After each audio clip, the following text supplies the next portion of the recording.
সেহরির পর ডেকে নিয়ে বাবা ছেলে সহ 4 জনকে কুপিয়ে হত্যা, পাল্টা হামলায় প্রতিপক্ষের একজন নিহত। নড়াইলে আধিপত্য বিস্তার নিয়ে সংঘাত, থমথমে পুরো এলাকা। চট্টগ্রামে বাসায় জমে থাকা গ্যাস থেকে বিস্ফোরণে শিশুসহ দগ্ধ 9, শতভাগ পড়েছে 3 জনের শরীর। রাজধানীর হাজারীবাগে চুলা থেকে আগুনে একই পরিবারের 4 জন দগ্ধ। সচিবালয়ে আজও ব্যস্ত সময় কাটাচ্ছেন প্রধানমন্ত্রী তারেক রহমান। সৌজন্য সাক্ষাৎ করবেন চীনের রাষ্ট্রদূত। কৃষক কার্ড চালু সংক্রান্ত সভা কিছুক্ষণ পর। 6 সিটি কর্পোরেশনের নতুন প্রশাসক নিয়োগ। ঢাকা দক্ষিণে আব্দুল সালাম, উত্তরে শফিকুল ইসলাম খান। স্থানীয় সরকারকে নির্বাচনকে প্রাধান্য দেবে সরকার, জানালেন মির্জা ফখরুল। পয়াল জ্বালেলো মশা যায় না, দিনেও কামড়ায় আর রাইতে তো আরো বেশি। সিটি কর্পোরেশন তো দেখি না কোনো সময় আসতে, তাকে কোনো কার্যক্রমও দেখি না। দিনরাত মশার উপদ্রব নিধনে নেই তৎপরতা, অভিযোগ মানতে নারাজ সিটি কর্পোরেশন। ডেঙ্গি মোকাবিলায় বর্ষার আগে ব্যবস্থা নেওয়ার পরামর্শ।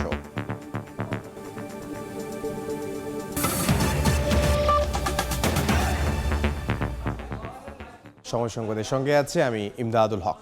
রাজধানীর রায়ের বাজারে একটি বাসায় গ্যাস লিকেজ থেকে বিস্ফোরণে একই পরিবারের শিশুসহ 4 জন দগ্ধ হয়েছেন।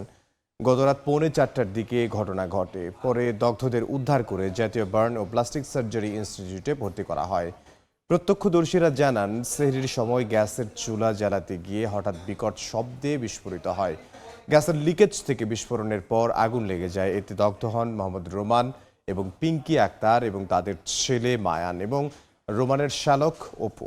পরে দগ্ধ অবস্থায় তাদের উদ্ধার করে জাতীয় বার্ন ইনস্টিটিউটে ভর্তি করা হয়।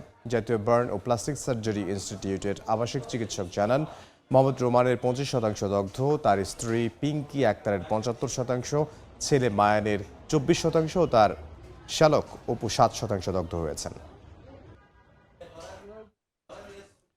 বিস্তারিত জানবো এ বিষয়ে। রাজধানীর হাজারীবাগে আছেন আবু সাইদ নিশান এবং চট্টগ্রামের হালিশহরে আছেন সহকর্মী পার্থপ্রতিম বিশ্বাস। শুরুতেই যাচ্ছে নিশানের কাছে।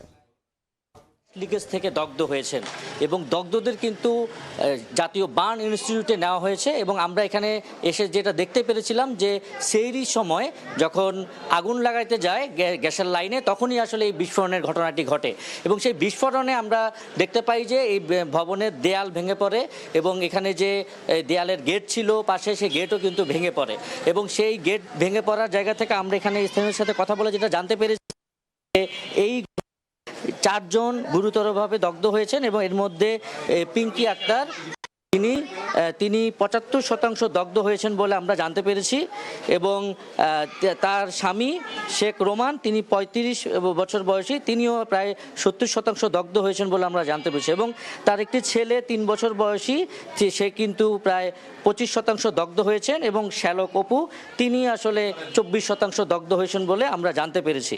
এবং এখানে যে সেহরির সময় গ্যাসের যে তিতাস গ্যাসের যে লাইন সংযোগ ছিল, সেই চুলায় যখন আগুন দিতে যায় তখনই আসলে এই বিকট বিস্ফোরণের ঘটনাটি ঘটে এবং বিস্ফোরণে আমরা যেটা দেখতে পারি যে এখানে যে ভবনের নিচতলায় যে দেয়াল রয়েছে, সে দেয়ালের বিভিন্ন অংশ কিন্তু ভেঙে পড়ে এবং ছড়িয়ে ছিটিয়ে আছে ইটের অংশ এবং সেই ইটের অংশের জায়গা থেকে একটি দেয়ালের বিশাল বড় একটি দেয়ালের অংশও কিন্তু ছিটকে ওই ভবনের আরেক পাশে চলে যায় এবং এই যে বিভিন্ন জায়গার যে আসবাবপত্র রয়েছে সেগুলো কিন্তু ছড়িয়ে ছিটিয়ে রয়েছে এবং এই দগ্ধের ঘটনায় কিন্তু এখন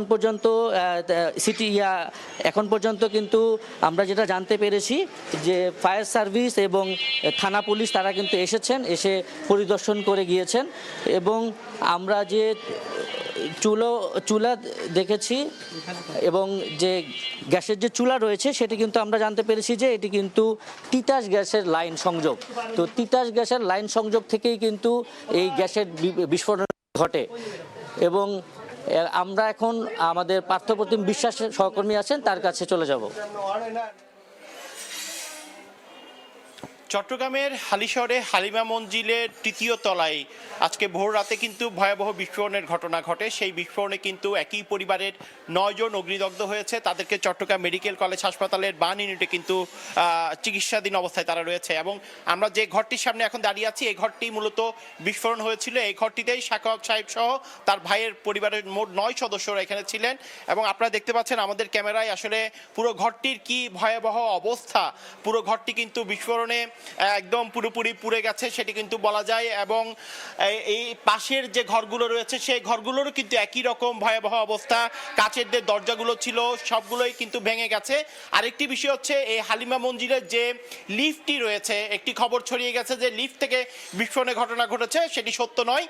বিস্ফোরণের তীব্রতা এত বেশি ছিল, লিফটটিরও যে দরজাগুলো রয়েছে সেই দরজাগুলো কিন্তু ক্ষতিগ্রস্ত হয়েছে। আমরা কিছুক্ষণ আগে একটি সিসিটিভি ফুটেজ দেখেছি। সেই সিসিটিভি ফুটেজে দেখা গেছে মূলত তৃতীয় তলার যে ঘরটি রয়েছে সেই ঘর থেকেই কিন্তু বিস্ফোরণের ঘটনা ঘটেছে। ঘটনা হওয়ার পর ঘরের যারা সদস্যরা ছিলেন তারা দ্রুত কিন্তু অনেকে আগুন লাগা অবস্থায় কিন্তু বিল্ডিং ভবনের নিচের দিকে নেমে যেতে কিন্তু আমরা দেখেছি। আমরা কিছুক্ষণ আগে দেখেছি পুলিশের যারা ঊর্ধ্বতন কর্তৃপক্ষ সবাই কিন্তু এখানে এসেছেন, ফায়ার সার্ভিসের ঊর্ধ্বতন কর্তৃপক্ষ এখানে এসেছেন।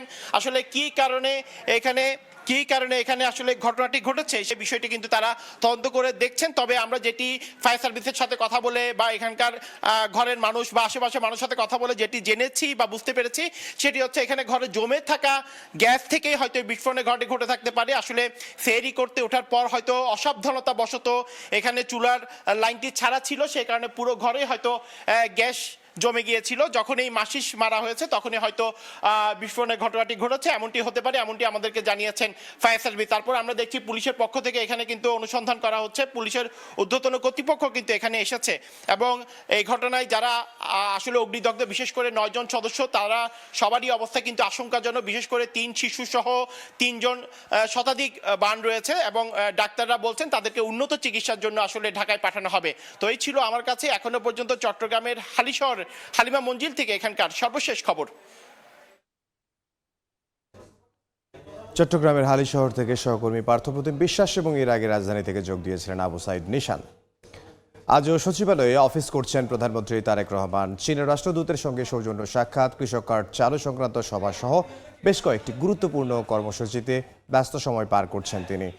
সকাল 9:30টার দিকে সচিবালয়ে মন্ত্রিপরিষদ বিভাগের নিজ দপ্তরে আসেন প্রধানমন্ত্রী। শুরুতে জনপ্রশাসন বিষয়ক উপদেষ্টা ইসমাইল জবিউল্লাহ এবং জনপ্রশাসন প্রতিমন্ত্রী আব্দুল বারির সঙ্গে বৈঠক করেন তিনি। বেলা 11টার দিকে প্রধানমন্ত্রীর সঙ্গে সৌজন্য সাক্ষাতের জন্য সচিবালয়ে আসেন চীনের রাষ্ট্রদূত ইয়াও ওয়েন। পরে চীনের রাষ্ট্রদূতের সঙ্গে বৈঠক করেন তিনি। এদিকে কৃষক কার্ড চালু সংক্রান্ত একটি গুরুত্বপূর্ণ সভায় যোগ দেবেন প্রধানমন্ত্রী। এদিকে সকালে প্রথমবারের মতো ঢাকা সেনানিবাসে অবস্থিত সশস্ত্র বাহিনী বিভাগীয় অফিস করেছেন প্রধানমন্ত্রী তারেক রহমান। এ সময় প্রধানমন্ত্রীকে স্বাগত জানান 3 বাহিনী প্রধান লেফটেন্যান্ট জেনারেল মীর মুশফিকুর রহমান এবং মেজর জেনারেল কায়সার রশিদ চৌধুরীকে র্যাঙ্ক ব্যাজ পরিয়ে দেন প্রধানমন্ত্রী।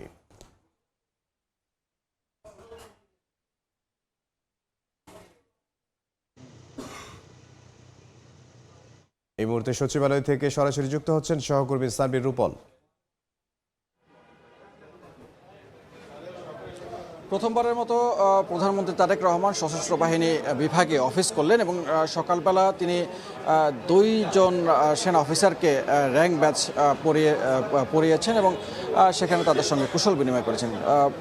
ক্যান্টনমেন্টের সেই সশস্ত্র বাহিনী বিভাগের অফিস থেকে সরাসরি তিনি সচিবালয়ে এসে পৌঁছান এবং সচিবালয়েও দিনভর কর্মব্যস্ততার মধ্য দিয়েই তার যাবে।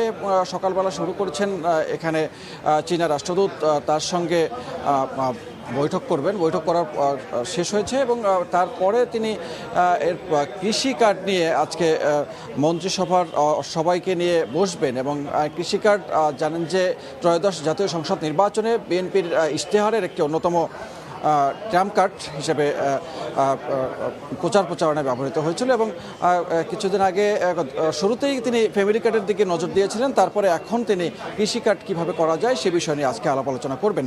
এছাড়াও সচিবালয়ে বেশ কয়েকটি কর্মসূচি আছে আজকে বিভিন্ন মন্ত্রীর দপ্তরে এবং স্বরাষ্ট্র মন্ত্রী তিনি কোর কমিটির বৈঠক করছেন প্রথমবারের মতো এবং অন্যদিকে এলজিইডি মন্ত্রীর সঙ্গে 2 প্রশাসক উত্তর এবং দক্ষিণ সিটি কর্পোরেশনের প্রশাসকের সঙ্গে বৈঠক করার কথা রয়েছে। এই ছিল এখন পর্যন্ত স্বরাষ্ট্র মন্ত্রণালয়ের সামনে থেকে, সচিবালয় থেকে সবশেষ তথ্য। সার্বির উপর সচিবালয় থেকে আন্তর্জাতিক অপরাধ ট্রাইব্যুনালে ব্রিফ করছেন অ্যাডভোকেট তাজুল ইসলাম। সরাসরি যাব সেখানে। এবং বিগত সরকারের ডক্টর ইউনূস সহ অন্তর্বর্তীকালীন সরকারের মাননীয় উপদেষ্টাবৃন্দ সবাই এই বিচারের ব্যাপারে আন্তরিক ছিলেন। তারা আমাদের সর্বাত্মক সহযোগিতা দিয়েছেন, ট্রাইব্যুনাল পুনর্গঠন করেছেন, এখানে বিল্ডিংগুলোকে নতুন করে সাজিয়েছেন। সুতরাং সেই চ্যালেঞ্জের মধ্য দিয়ে আমরা যে দায়িত্বটা পালন করেছি, আজকে যে পর্যায়ে এসেছে, বিচার একটা গতিশীল পর্যায়ে আছে। আমরা চাইবো, আমরা আশা করি বাংলাদেশের এই যে জনতা, ছাত্র জনতার বিশাল ত্যাগের বিনিময়ে যে বাংলাদেশ, তাদের উপরে সংগঠিত নিষ্ঠুরতার যে বিচারের দাবি তাদের মধ্যে আছে, যে বিচারের তৃষ্ণা আছে, যে পরিবারের মানুষগুলো গুম হয়ে গেছে আর কখনো ফিরে আসবে না, সেই পরিবারগুলো চায় বাংলাদেশে তাদের এই পরিবারগুলো নিখোঁজ হওয়ার বিচার হোক, সঠিক বিচার হোক, যাতে করে তারা অন্তত একটা সান্ত্বনা পান যে তাদের প্রিয়জনকে ফেরত না পেলেও অন্তত যারা এই অন্যায়টা করেছিল তাদের একটা বিচার হয়েছে। সেই বিচারের যে তৃষ্ণা, সেইটার থেকে আমি মনে করি যে ইনশাল্লাহ নতুন যারা দায়িত্বে আসছেন, যিনি দায়িত্বে আসছেন, তিনি এই বিষয়গুলো মাথায় রেখে বাংলাদেশের এই মানুষগুলোর প্রতি, এই নির্যাতিত বেদনাহত যে মানুষগুলো, তাদের প্রতি সুবিচার করার স্বার্থে এই বিচার প্রক্রিয়া অব্যাহতভাবে সামনে অগ্রসর হবে। আমি তো মনে করি কোনো শঙ্কার কারণ নেই, এটা স্বাভাবিক প্রক্রিয়া। রাজনৈতিক সরকার যখন নতুন সরকার দায়িত্ব নেয়, নির্বাচিত সরকার, স্বাভাবিকভাবে তাদের রাষ্ট্রের বিভিন্ন জায়গায় তারা তাদের পছন্দনীয় লোকজনকে বসাবেন, এটা হচ্ছে স্বাভাবিক নিয়ম। একদল যখন ক্ষমতার থেকে চলে যায়, আমি এখানে নিয়োজিত হয়েছিলাম অন্তর্বর্তীকালীন সরকারের সময়, এখন নতুন সরকার এসছেন, তারা তাদের পছন্দের লোককে, তাদের কাজের সুবিধা, তাদের নিজস্ব পরিকল্পনা আছে, তারা নিশ্চয়ই সেই অনুযায়ী এখানে বসিয়েছেন। আমার পক্ষ থেকে তাদের জন্য সর্বাত্মক শুভকামনা থাকলো, সহযোগিতা থাকবে, পরামর্শ দরকার হলে আমি দেব। এবং আমি একজন সাধারণ নাগরিক হিসেবে চাইব যে বিচার প্রক্রিয়া এখানে চলমান আছে সেটার জন্য অবশ্যই অব্যাহত থাকে, বাংলাদেশে এই অপরাধগুলো পুনরায় আর কখনো সংগঠিত হতে না পারে। এটাই মোটামুটি এখনকার প্রতিক্রিয়া আমার জন্য। আপনারা সবাই ভালো থাকবেন। মিডিয়ার বন্ধুদের প্রতি আমার বিশেষ কৃতজ্ঞতা, কারণ আপনারা গত 1.5 বছরে এই ট্রাইব্যুনালকে যেভাবে সাহায্য করেছেন, যেভাবে ফোকাসড করেছেন, আমাদের বিচারের প্রয়োজনীয়তাগুলো, আমাদের বক্তব্যগুলোকে যেভাবে দুনিয়ার কাছে ছড়িয়ে দিয়েছেন, মিডিয়ার এই সহযোগিতা ছাড়া এই বিচারকে সফল করা অপূর্ণাঙ্গ হতো, সম্ভব হতো না, কঠিন হতো। মিডিয়ার প্রতি আমাদের কৃতজ্ঞতা। আপনারা অসম্ভব পরিশ্রম করেছেন। রাষ্ট্রের প্রতি, বাংলাদেশের মানুষের প্রতি আপনাদের ভালোবাসা, দায়বদ্ধতার জায়গা থেকে আপনারা এটার প্রমাণ দিয়েছেন। আমি আশা করব আপনারাও আগামীতেও এই একই ধারা অব্যাহত। সরাসরি ছিলাম আন্তর্জাতিক অপরাধ ট্রাইব্যুনালে, কথা বলছিলেন সাবেক চিফ প্রসিকিউটর তাজুল ইসলাম। আন্তর্জাতিক অপরাধ ট্রাইব্যুনালের চিফ প্রসিকিউটর হিসেবে নিয়োগ পেয়েছেন অ্যাডভোকেট আমিনুল ইসলাম। এ বিষয়ে প্রজ্ঞাপন জারি করেছে আইন, বিচার ও সংসদ বিষয়ক মন্ত্রণালয়। জুলাই গণঅভ্যুত্থানের পর আন্তর্জাতিক অপরাধ ট্রাইব্যুনালের চিফ প্রসিকিউটর হিসেবে নিয়োগ পান মোহাম্মদ তাজুল ইসলাম। তার নেতৃত্বে মানবতা বিরোধী 3টি মামলার নিষ্পত্তি করেছে প্রসিকিউশন। এদিকে প্রয়াত সাবেক প্রধানমন্ত্রী বেগম খালেদা জিয়ার আইনজীবী হিসেবে দীর্ঘ সময় দায়িত্ব পালন করেছেন অ্যাডভোকেট আমিনুল ইসলাম। সময় সংবাদে আরও থাকছে। আইনি ভিত্তি পেল ডোপ টেস্ট, মাদকাসক্ত চিহ্নিত হলেই মিলবে না চাকরি, সার্টিফিকেট নিয়ে অনিয়ম করলে কঠোর ব্যবস্থার হুঁশিয়ারি ডিএনসির। নিয়ম নীতি থাকার কারণে সিটি কর্পোরেশনে প্রশাসক নিয়োগ দেওয়া হয়েছে। কিছু প্রথা আছে, সেগুলো শেষ করেই অল্প সময়ের মধ্যে সিটি কর্পোরেশনে দেয়া হবে বলে জানিয়েছেন স্থানীয় সরকার মন্ত্রী মির্জা ফখরুল ইসলাম আলমগীর। সকালে নয়াপল্টনে কেন্দ্রীয় কার্যালয়ে তিনি বলেন, সংসদ অধিবেশন বসার পর সংরক্ষিত নারী আসনের বিষয়ে কাজ শুরু হবে। বিএনপি মহাসচিব আরও বলেন, আওয়ামী লীগের কার্যক্রম এখনও নিষিদ্ধ, তাদের অফিস খোলার কথা নয়। আইনে দলটির কার্যক্রম নিষিদ্ধ, সে অনুযায়ী পদক্ষেপ নেওয়া হবে বলেও জানিয়েছেন তিনি। বলেন, নতুন বাংলাদেশের জন্য কাজ করছে বিএনপি সরকার। অল্প সময়ের মধ্যে দেশের মানুষের মধ্যে বিএনপি জায়গা করে নিয়েছে বলেও মন্তব্য করেন মির্জা ফখরুল। স্থানীয় সরকার নির্বাচনের বিষয়ে কত নিয়মকানুন আছে তো সরকারি এবং যে প্রথাগুলো আছে সেগুলো কতগুলো মেয়াদ আছে, কতগুলো মেয়াদ শেষ হয়ে গেছে, সবগুলোকে এক জায়গায় নিয়ে এসে আমরা সরকারের তরফ থেকে একটা সঠিক সময়ে এই নির্বাচনগুলো দেওয়ার ব্যবস্থা আমরা করবো। তবে নিঃসন্দেহে এই নির্বাচনকে প্রাধান্য দেওয়া হবে। জনগণের সঙ্গে সম্পৃক্ততা থাকতে হবে, রাজনীতির সঙ্গে দলের সঙ্গে সম্পৃক্ততা থাকতে হবে। আমাদের দলের পক্ষ থেকে যারা দলের সঙ্গে সম্পৃক্ত আছেন তাদেরকে প্রাধান্য দেওয়া হবে। মার্কিন রাষ্ট্রদূত, ইইউ রাষ্ট্রদূত সহ ইউরোপের বিভিন্ন দেশের প্রতিনিধি বাংলাদেশের নতুন পররাষ্ট্রমন্ত্রী ও প্রতিমন্ত্রীর সঙ্গে সৌজন্য সাক্ষাৎ করতে মন্ত্রণালয়ে এসেছেন। এই মুহূর্তে পররাষ্ট্র মন্ত্রণালয়ে আছেন সহকর্মী সাথীরা শারমিন। সরাসরি যাব তার কাছে। পররাষ্ট্র মন্ত্রণালয়ে আজকে সকালে আসলে পররাষ্ট্রমন্ত্রী এবং পররাষ্ট্র প্রতিমন্ত্রীর সঙ্গে সৌজন্য সাক্ষাতের জন্য এসেছেন মার্কিন রাষ্ট্রদূত ব্রেন্ট ক্রিস্টেন। ঢাকায় নিযুক্ত মার্কিন রাষ্ট্রদূত আসলে দ্বিপাক্ষিক সম্পর্ক সহ দুই দেশের যে পারস্পরিক সম্পর্ক রয়েছে তা নিয়ে তারা বৈঠক করবেন এবং বৈঠকের পরে গণমাধ্যমে যদি কথা বলেন তাহলে আমরা বিস্তারিত জানতে পারবো। এছাড়া মন্ত্রণালয়ের পক্ষ থেকেও হয়তো আমাদেরকে জানানো হবে আসলে কি কি বিষয় নিয়ে আলোচনা হয়েছে। বেশ কিছু বিষয় আলোচনা আগে থেকেই আমরা শুনছি, সেটি হচ্ছে যে আমরা জানি মার্কিন প্রেসিডেন্ট ডোনাল্ড ট্রাম্প চিঠি লিখেছিলেন নবনির্বাচিত প্রধানমন্ত্রী তারেক রহমানকে। সেই চিঠিতে তিনি বেশ কিছু বিষয়ের উল্লেখ করেছিলেন। প্রতিরক্ষা থেকে শুরু করে বেশ কিছু চুক্তির বিষয়ে তারা কথা বলেছিলেন। ইন্দো প্যাসিফিকের যে জোট, সেই জোট সম্পর্কে ট্রাম্প আসলে তারেক রহমানকে জানিয়েছিলেন। সব কিছু মিলিয়ে বেশ কিছু বিষয় আসলে সেই অভিনন্দন বার্তায় ছিল। তো মার্কিন যুক্তরাষ্ট্রের যে নিযুক্ত যে রাষ্ট্রদূত, সেই রাষ্ট্রদূত আসলে পররাষ্ট্রমন্ত্রী এবং পররাষ্ট্র প্রতিমন্ত্রীকে যে বার্তাগুলো দিবেন, যে বিষয়ে তারা আলোচনা করবেন, সেই বিষয়গুলো আসলে কয়েক ঘন্টার মধ্যে আমরা হয়তো জানিয়ে দিতে পারবো আপনাদেরকে। আর বলে রাখি, আজকে সকালে কিন্তু আমরা দেখেছি ইউরোপীয় ইউনিয়নের রাষ্ট্রদূত মাইকেল মিলারের নেতৃত্বে ইউরোপের যে দেশগুলো রাষ্ট্রদূতরা বাংলাদেশে নিযুক্ত রয়েছেন তারা এসেছেন সৌজন্য সাক্ষাতের জন্য। পররাষ্ট্রমন্ত্রী এবং প্রতিমন্ত্রীর সঙ্গে সাক্ষাতের জন্য এসেছেন। তারা কিছুক্ষণ আগেই আসলে উপরে গিয়েছেন। তো তাদের সাক্ষাতের যে সময়, সেই সময়সূচি অনুযায়ী তারা সাক্ষাৎ করে বেরিয়ে আসলে হয়তো আমরা গণমাধ্যম যারা এখানে রয়েছি তারা তাদের সাথে কথা বলে হয়তো জানিয়ে দিতে পারবো। ইউরোপীয় ইউনিয়নের একটি বড় পর্যবেক্ষক দল ছিল বাংলাদেশের এই নির্বাচনে এবং তারা তাদের প্রাথমিক প্রতিবেদনে নির্বাচনকে সুষ্ঠু, অবাধ ও গ্রহণযোগ্য বলে বর্ণনা করেছিলেন। তো সব কিছু মিলিয়ে ইউরোপের সঙ্গে যে পারস্পরিক সম্পর্ক রয়েছে, সেই সম্পর্কের জায়গা থেকেও ইউরোপের দেশগুলোর রাষ্ট্রদূতরা যে বার্তাটি আসলে এই নতুন সরকারকে দিবেন, যে শুভেচ্ছা বার্তা জানাবেন, যে আলোচনাগুলো হয়েছে, এগুলো হয়তো আমরা আপনাদেরকে পরবর্তীতে জানিয়ে দিতে পারবো। নিশ্চয়ই। পররাষ্ট্র মন্ত্রণালয় থেকে সহকর্মী সাতরা সাবেন। বিমান পরিবহনের সিন্ডিকেট নিয়ে কাজ করছে সরকার। পর্যায়ক্রমে দেশের বিমানবন্দরগুলোকে ঢেলে সাজানো হবে, যেন বিদেশ থেকে প্রবাসীরা এসেই বুঝতে পারেন দেশে একটা পরিবর্তন হয়েছে। সকালে বারিগঞ্জের সার্কিট হাউজে এসব কথা বলেন বেসামরিক বিমান পরিবহন ও পর্যটন মন্ত্রী আফরোজা খানম রীতা।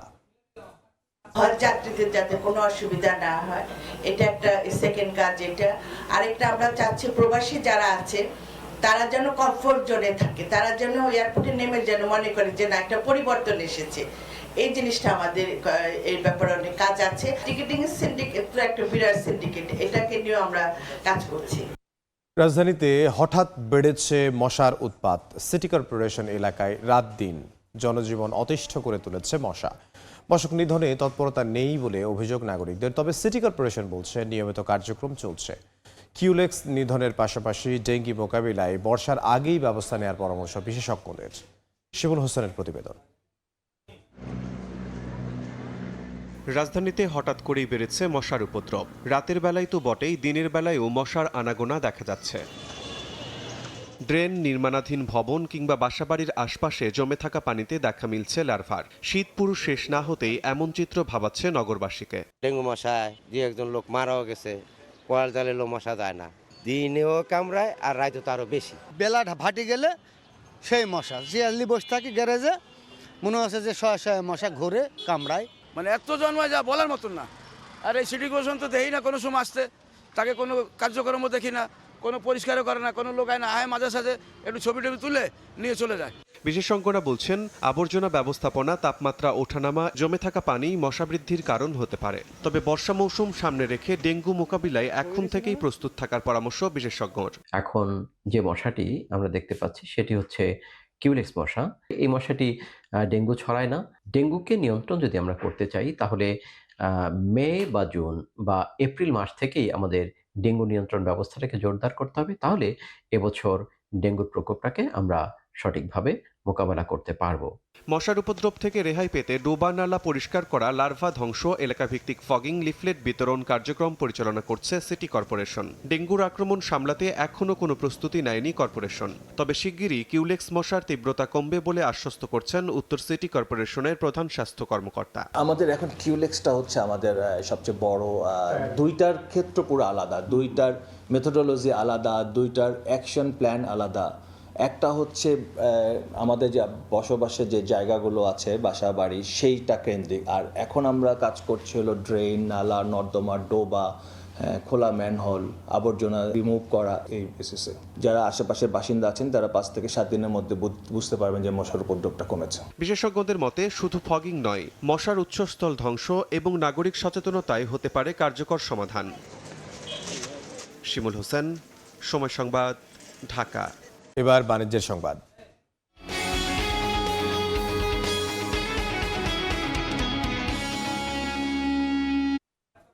ট্রাম্পের আগ্রাসী শুল্ক নীতিতে বিশ্ববাজারে অস্থিতিশীল অবস্থার মধ্যেই গেল জানুয়ারি পর্যন্ত 7 মাসে বাংলাদেশের সবচেয়ে বেশি রফতানি আয় এসেছে যুক্তরাষ্ট্র থেকে।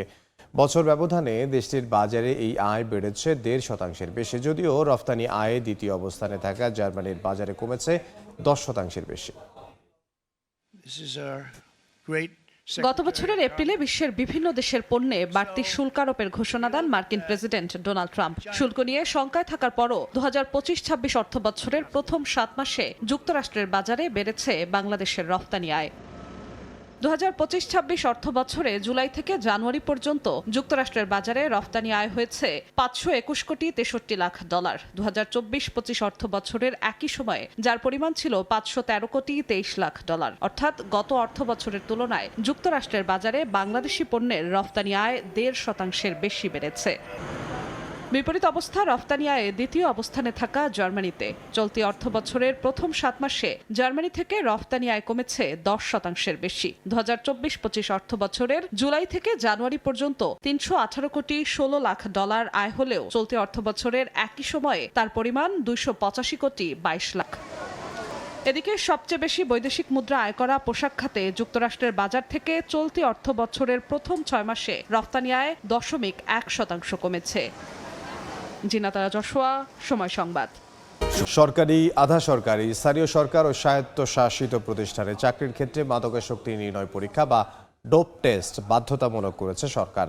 ডোপ টেস্ট পজিটিভ হলে এসব চাকরির ক্ষেত্রে অযোগ্য বলে বিবেচিত হবে। একই সঙ্গে ড্রাইভিং এবং আগ্নেয়াস্ত্রের লাইসেন্স ও নবায়ন, বিদেশে যেতে উচ্চশিক্ষা প্রতিষ্ঠানে ভর্তির ক্ষেত্রেও ডোপ টেস্টের বিধান রাখা হয়েছে।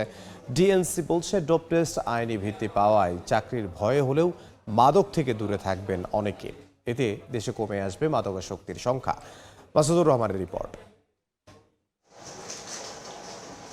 রাজধানীর তেজগাঁও শিল্পাঞ্চলে কেন্দ্রীয় মাদকাসক্তি নিরাময় কেন্দ্র। সরকারিভাবে এখানেই হয় জৈব নমুনায় মাদকদ্রব্য নিয়ন্ত্রণ পরীক্ষা বা ডোপ টেস্ট। দেশের বিভিন্ন প্রান্ত থেকে এখানে পরীক্ষা করাতে আসেন অনেকে।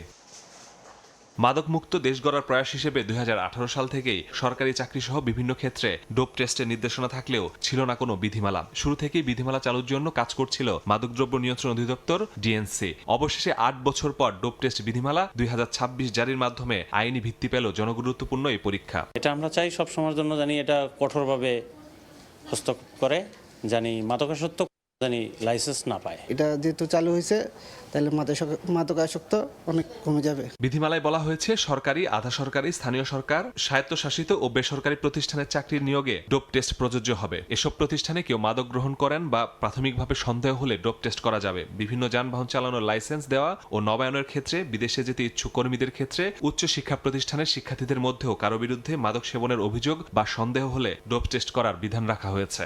অনেক সরকারি প্রতিষ্ঠান কিন্তু এটা করছে, করা শুরু করছে এই ডোপ টেস্ট বিধান হওয়ার আগে। আর ডোপ টেস্ট বিধানের পরে এটা এখন হয়ে গেছে, এটা বাধ্য, এখন এটা করতে হবে। অবশ্যই এটা একটা বড় একটা প্রভাব ফেলবে। ডোপ টেস্ট বিধিমালা বাস্তবায়ন ও তদারকিতে টেকনিক্যাল কমিটি গঠন করা হয়েছে। টেস্টে পজিটিভ হলে সরকারি চাকরিতে অযোগ্যের পাশাপাশি মাদকাসক্তি নিরাময় কেন্দ্রে ভর্তি বাধ্যতামূলক করা হয়েছে। একই সাথে টেস্টের সাথে জড়িত কেউ অনিয়ম করলে তার বিরুদ্ধে ব্যবস্থার বিধান রয়েছে। আমাদের নখ, চুল, রক্ত, তারপরে লালা, এই সব কিছু দিয়েই আমরা কিন্তু ডোপ টেস্ট করতে পারি। বর্তমানে আমাদের সক্ষমতা আছে। আরও নতুন নতুন যেগুলো আসবে সেগুলো ভবিষ্যতে আমরা সক্ষমতা অর্জন করব। তো সেই বিষয়গুলো নির্ধারণ করা এবং ডোপ টেস্ট বিধিমালাকে আরও ফ্রুটফুল করার জন্য, মানুষের জন্য উপকারে আসে, সেই জন্য একটি টেকনিক্যাল কমিটি করা হয়েছে। এই পরীক্ষা বাস্তবায়নকারী সংস্থা ডিএনসি বলছে বিধিমালা হওয়ায় এখন আর বেসরকারিভাবে করা যাবে না এই পরীক্ষা। এ কারণে সরকারিভাবে ঢাকার কেন্দ্রীয় মাদকাসক্তি নিরাময় কেন্দ্রের বাইরেও সারা দেশে এই পরীক্ষা চালুর উদ্যোগ নেওয়া হবে। ঢাকা, রাজশাহী, চট্টগ্রাম, সিলেট, বরিশাল এবং খুলনায় আমাদের কিন্তু সেই ডোপ টেস্ট বিধিমালার ক্যাপাসিটি রয়েছে।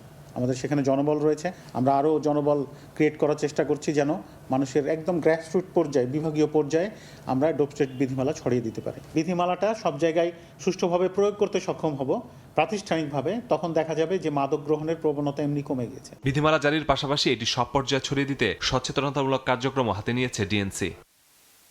মাসুদুর রহমান, সময় সংবাদ, ঢাকা। মেক্সিকোতে সেনা অভিযানে কুখ্যাত মাদক সম্রাট এল মেনচো নিহত হয়েছেন। এই অভিযানে প্রায় প্রাণ হারান দলটির আরও 6 সদস্য। এর পরপরই একাধিক অঙ্গরাজ্যে সহিংসতা ছড়িয়ে পড়ে। মাদক পাচার চক্রের সদস্যরা নিরাপত্তা বাহিনীর সঙ্গে সংঘর্ষে জড়ায়।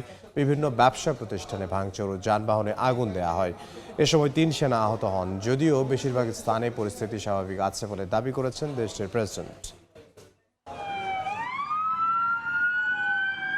স্থানীয় সময় রোববার মেক্সিকোর পশ্চিমাঞ্চলীয় জালিস্কো অঙ্গরাজ্যের তাপালপা শহরে সামরিক অভিযানে নিহত হন দেশটির শীর্ষ মাদক সম্রাট ও জালিস্কো নিউ জেনারেশন কার্টেল সিজেএনজির প্রধান নেমেসিও এলমেনচো ওসেগুয়েরা সেরভান্তেস। দীর্ঘদিন ধরে তিনি বিশ্বের অন্যতম মোস্ট ওয়ান্টেড মাদক পাচারকারী ছিলেন। ঘটনার সূত্রপাত হয় তাপালপা শহরের বিভিন্ন ফেডারেল সামরিক শাখার যৌথ অভিযানের মধ্য দিয়ে। নিরাপত্তা বাহিনীর উপস্থিতি টের পেলে দুপক্ষের মধ্যে গোলাগুলির ঘটনা ঘটে। এতে প্রাণ হারায় সিজেএনজির বেশ কয়েকজন সদস্য। অভিযানে কয়েকজন মেক্সিকান সেনা সদস্য আহত হন। এদিকে অভিযানের পরপরই একাধিক অঙ্গরাজ্যে সহিংসতা ছড়িয়ে পড়ে। সন্দেহভাজন কার্টেল সদস্যরা নিরাপত্তা বাহিনীর সঙ্গে সংঘর্ষে জড়ানোর পাশাপাশি স্থানীয় ব্যবসা প্রতিষ্ঠান ও বাসে আগুন ধরিয়ে দেয়। পর্যটন নগরী পুয়ের্তো ভালার্তাতেও অগ্নিসংযোগের ঘটনা ঘটে। এর জেরে নিজ দেশের নাগরিকদের নিরাপদ আশ্রয়ে থাকার পরামর্শ দিয়েছে মার্কিন পররাষ্ট্র দপ্তর। মেক্সিকোর প্রতিরক্ষা দপ্তর জানিয়েছে যুক্তরাষ্ট্র তথ্য দিয়ে অভিযানে সহায়তা করেছে। এর সত্যতা নিশ্চিত করে একটি আন্তঃসংস্থা টাস্কফোর্স এটিতে ভূমিকা রেখেছে বলে জানান এক মার্কিন প্রতিরক্ষা কর্মকর্তা। এদিকে এই অভিযানকে বড় সাফল্য হিসেবে দেখছে মেক্সিকো সরকার। প্রেসিডেন্ট ক্লাউদিয়া শেনবাউম সংশ্লিষ্ট সংস্থাগুলোর প্রশংসা করে বলেন, বিভিন্ন অঙ্গরাজ্যে পূর্ণ সমন্বয়ে পরিস্থিতি মোকাবেলার পর দেশের বেশিরভাগ স্থানে স্বাভাবিক কার্যক্রম চলছে। নাসরিন রুমি, সময় সংবাদ। খেলার খবর, লা লিগায় আবারও টেবিল টপে বার্সেলোনা। লেভান্তেকে হারিয়ে সহজেই শীর্ষে উঠে গেল হ্যান্সি ফ্লিক বাহিনী। বার্সেলোনার জয় 3-0 গোলে। ম্যাচের শুরু থেকেই আক্রমণাত্মক ফুটবল খেলে স্বাগতিকরা। 4 মিনিটেই প্রথম লিড নেয় বার্সেলোনা। এরিক গার্সিয়ার ক্রস থেকে স্কোর করেন বার্নাল। পরে 32 মিনিটে দলকে এগিয়ে দেন ফ্র্যাঙ্কি ডি ইয়ং। অ্যাসিস্টে ছিলেন ক্যানসেলো। বিরতি থেকে ফিরেও নিজেদের কৌশলে অটুট থাকে বার্সা। একের পর এক আক্রমণে তটস্থ করে রাখে লেভান্তেকে। শেষ পর্যন্ত 81 মিনিটে দলের হয়ে তৃতীয় গোল করেন ফার্মিন লোপেজ। এ জয়ে 25 ম্যাচে রিয়াল মাদ্রিদের চেয়ে 1 পয়েন্টে এগিয়ে টেবিল টপার বার্সেলোনা। সময় সংবাদের শীর্ষ সংবাদগুলো জানিয়ে দিচ্ছি আরও একবার।